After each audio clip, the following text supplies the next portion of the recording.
siapa yang menyetujuinya Pak Camat? Mau ingin tahu siapa yang menyetujui? Uki Lintang. Inilah ungkapan kekesalan Bupati Pasaman Beni Utama saat berada di posko induk di kantor Kecamatan Tigo Nagari.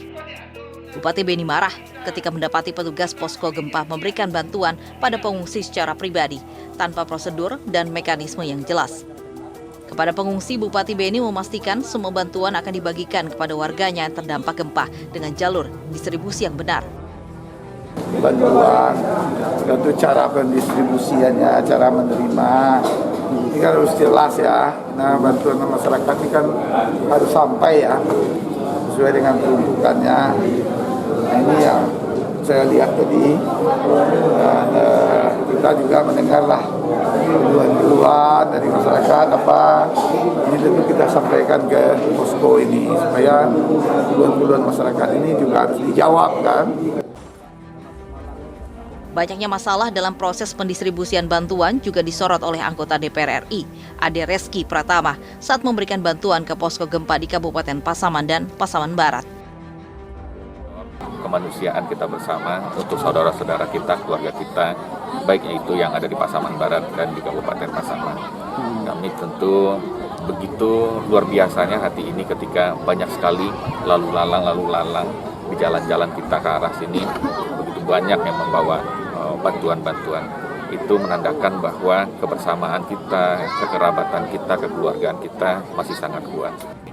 Sementara melihat mulai banyaknya bantuan dari berbagai pihak yang tiba di posko induk, membuat pengungsi berharap juga mendapat bagian karena beberapa kebutuhan selama mengungsi seperti tikar, alat masak, dan bahan makanan belum terpenuhi.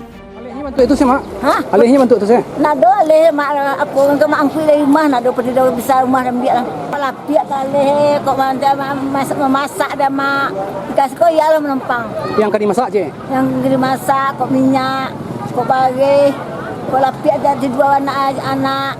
Ah, iya. Itu beda yang tu mak. Sebanyak 7.500 jiwa korban gempa Pasaman masih berada di pengungsian. Jumlah ini menurun hampir lebih dari setengahnya karena sebagian pengungsian rumahnya yang rusak ringan mencoba kembali dan tinggal di rumah masing-masing. Dari Kabupaten Pasaman, Sumatera Barat, Wahyu Sikumbang, iNews melaporkan. Korban tewas tertimbun longsor lereng Gunung Pasaman kembali ditemukan. Total korban meninggal dunia yang ditemukan di Kecamatan Tigo Nagari menjadi 7 orang, sementara 4 korban lagi masih dalam pencarian.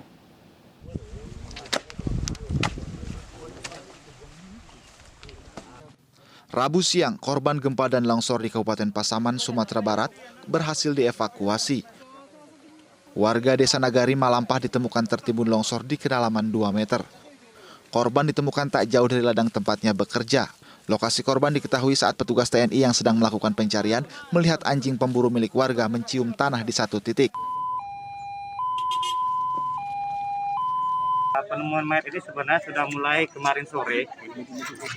Jadi penemuan itu yang pertama kita temukan adalah kaki, karena kondisi alamnya sangat berat. Jadi kita menggunakan tenaga manual, menggunakan tangan. Identitasnya apa? Identitasnya dia laki-laki, namanya Pak Suwar. Kurang lebih umurnya 56 tahun. Warga Kukuang, Kecamatan Tigo Nagari. Dia kan orangnya petani. Sebelumnya 6 warga di Malampah, Kecamatan Tigo Nagari dinyatakan hilang setelah longsor yang dipicu gempa berkekuatan 6,1. Dari total 6 korban, 2 diantara ditemukan dalam kondisi meninggal dunia, 4 korban lainnya masih dalam pencarian. Dari Kabupaten Pasaman, Sumatera Barat, Wahyu Sikumbang, iNews melaporkan. Derasnya aliran sungai membuat jembatan penghubung 2 kampung di Pandeglang, Banten ambruk. Warga harus mencari jalur alternatif yang lebih jauh untuk beraktivitas.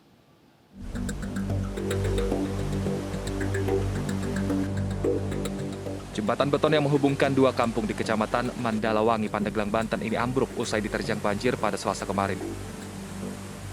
Jembatan ini merupakan akses utama warga Kampung Kadu Jangkung dan Kampung Turalak Batu Akik. Kini warga harus menggunakan jalur alternatif yang jaraknya lebih jauh 2 km. Ini jalan wisata. Wisata Libumi ya. Jalan provinsi ini? Provinsi. Wisata Libumi ini, Pak. Jadi pas itu hujan besar ya? Wisata itu sih hujan besar. Nah sementara warga sekarang lewatnya lewat mana, Pak? Sekarang ke atas. Muter ya? Muter-muter, Pak. Jauh itu, Pak? Jauh. Jembatan ambruk pada pukul 6 pagi saat cuaca hujan deras. Penyebabnya diduga karena pondasi jembatan tidak kuat menahan derasnya aliran sungai setelah intensitas curah hujan yang terjadi beberapa hari terakhir. Dinas PUPR akan segera membangun akses darurat untuk mempermudah aktivitas warga. Dari Pandeglang, Banten, Iskandar Nasution, iNews melaporkan. 2 kecamatan di Lumajang, Jawa Timur diguyur hujan abu dari aktivitas vulkanik Gunung Semeru dengan intensitas cukup besar. Dalam 24 jam terakhir, Gunung Semeru sempat mengalami 2 kali erupsi dengan memutahkan awan panas guguran.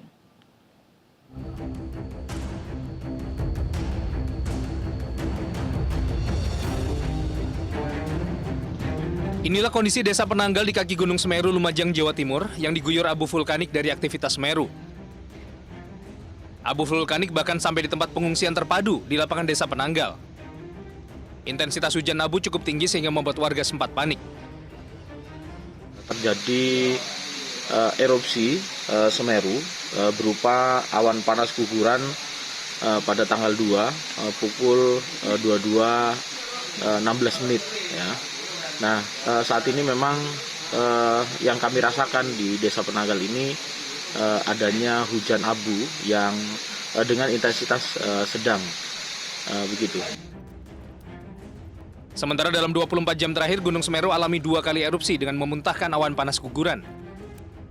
Aktivitas vulkanik ini terekam kamera pengawas BPBD Rabu malam. Awan panas guguran dengan amplitudo maksimal 22 mm mengarah ke sisi tenggara atau ke Dusun Curah Kobokan sejauh 4,5 km dengan tinggi kolom abu mencapai 1.000 meter. Aktivitas vulkanik Gunung Semeru mulai alami peningkatan dalam 3 hari terakhir. Aktivitas ditandai dengan suara dentuman dan awan panas guguran yang keluar dari kawah Gunung Semeru. Hingga saat ini status Gunung Semeru masih berada di level 3 siaga. BPBD Lumajang mengimbau warga untuk waspada dan mengenakan masker saat beraktivitas di luar ruangan.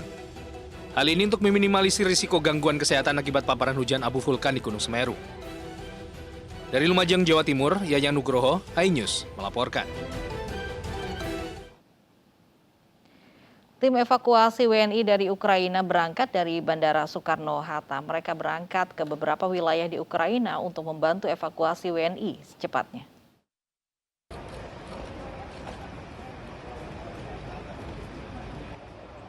"20 anggota tim evakuasi WNI Rabu dini hari berangkat melalui Terminal 3 Bandara Internasional Soekarno-Hatta, Tangerang, Banten. Mereka berangkat menuju beberapa lokasi, diantaranya Bucharest, Rumania. Nantinya tim ini akan melakukan misi penyelamatan warga negara Indonesia yang berada di Ukraina. Sebelumnya, pemerintah Indonesia melalui Menteri Luar Negeri berkoordinasi dengan Kedutaan Besar Republik Indonesia mengatur evakuasi WNI keluar dari Ukraina. Rekan-rekan, situasi di Ukraina sampai saat ini masih sangat dinamis dan berubah dengan cepat. Situasi ini tentunya sangat mempengaruhi upaya pemerintah Indonesia untuk melakukan evakuasi warga negara kita. Tentunya keselamatan WNI menjadi prioritas kita. Saat ini sebagian WNI sudah keluar dari Ukraina dan berada di tempat yang aman seperti di Rumania dan Polandia. Diketahui sebanyak 153 orang WNI yang tersebar di wilayah Ukraina rencananya akan dievakuasi ke tanah air dalam waktu dekat. Tim Liputan iNews melaporkan. Mencoba mencari harapan dan keselamatan itulah yang dilakukan semakin banyak warga Ukraina yang mencoba keluar dari negerinya. Sebagian besar warga yang memadati stasiun kereta api untuk eksodus ini terdiri dari wanita dan anak-anak.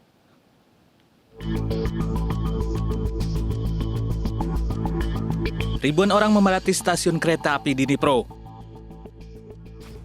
Dengan membawa koper dan sekilas harapan untuk keselamatan, berencana menuju barat wilayah Lviv dan juga ke Eropa. Pemerintah Ukraina melarang pria berusia 18 hingga 60 tahun meninggalkan negara dan bersedia untuk wajib militer. Ini berarti sebagian besar warga yang akan eksodus terdiri dari wanita dan anak-anak. Потому что я разрываюсь, я должна увезти ребенка в безопасное место, и в то же время половина души остается с теми, кто остался в Днепропетровске. Во Львове у нас некуда ехать, у нас там никого нет, и не знаю. Stasiun kereta api Kharkiv juga dipenuhi ratusan orang yang mencoba meninggalkan kota yang berada di Ukraina Timur ini. Dan pemirsa, usai sudah news yang hari ini, pandemi akan dilalui dengan saling jaga dan peduli. Mari kita jaga diri dan mengingatkan selalu patuh protokol kesehatan, pakai masker, dan jaga jarak. Mari konsisten menjaga imunitas tubuh dengan vaksinasi dan olahraga teratur. Bersama kita bisa menanggulangi wabah COVID-19. Saya Ulsan Purba dan rekan saya Lovia Nadian pamit undur diri. Terima kasih, selamat beraktivitas, dan sampai jumpa.